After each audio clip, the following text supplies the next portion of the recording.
Ce matin, nous voulons qu'on parle du mariage. Le foyer. Voilà. Quand on dit le foyer, quelqu'un n'entre pas dans le foyer sans savoir ce que veut dire le foyer. Alléluia. Il faut que vous sachiez comprendre ce que c'est que le foyer avant de le rentrer. On n'entre pas parce que j'ai vu un texte se marier.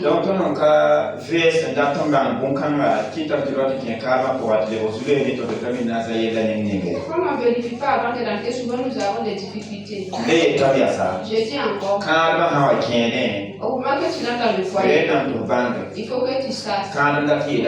Le foyer veut dire quoi avant de le rentrer.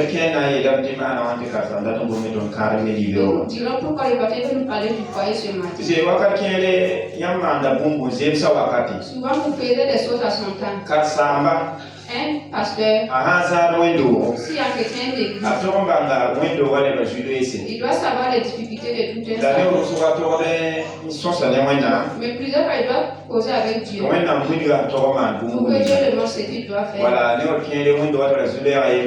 Plusieurs fois, l'église a un problème concernant le foyer. C'est le jour du mariage. On va parler du mariage. Les jeunes filles qui sont dans les églises, qui ne sont pas encore entrées dans le foyer, il doit avoir un enseignement.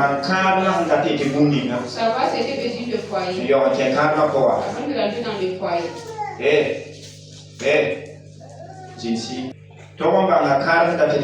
Il doit savoir ce que veut dire le foyer. Avant de rentrer dans le foyer.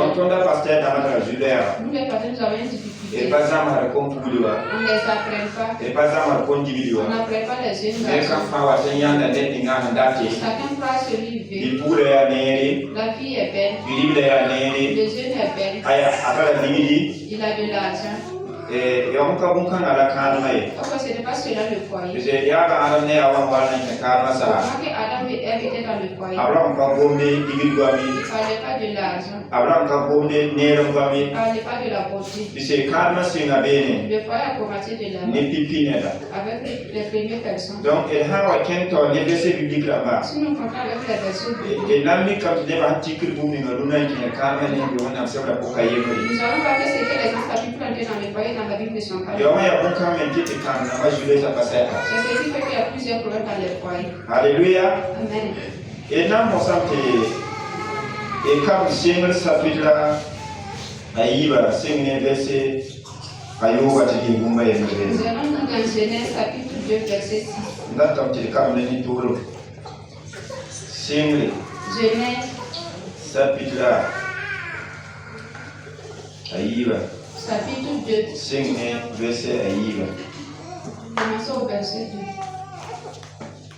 Dieu acheva au 7e jour son œuvre qu'il avait faite, et il se reposa au 7e jour de toute son œuvre qu'il avait faite. Dieu bénit le 7e jour, et il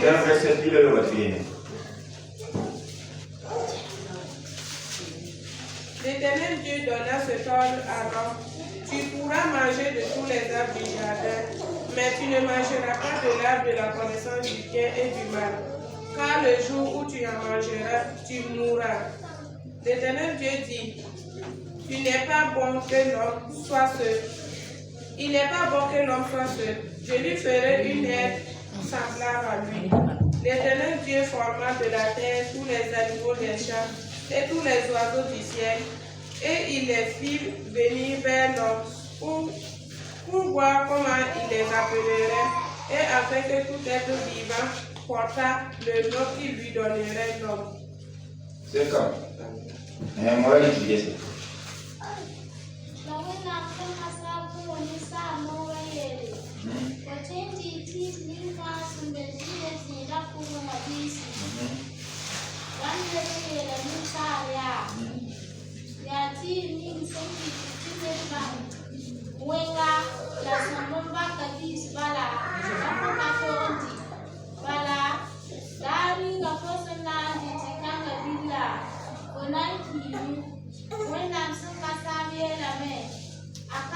dis ça.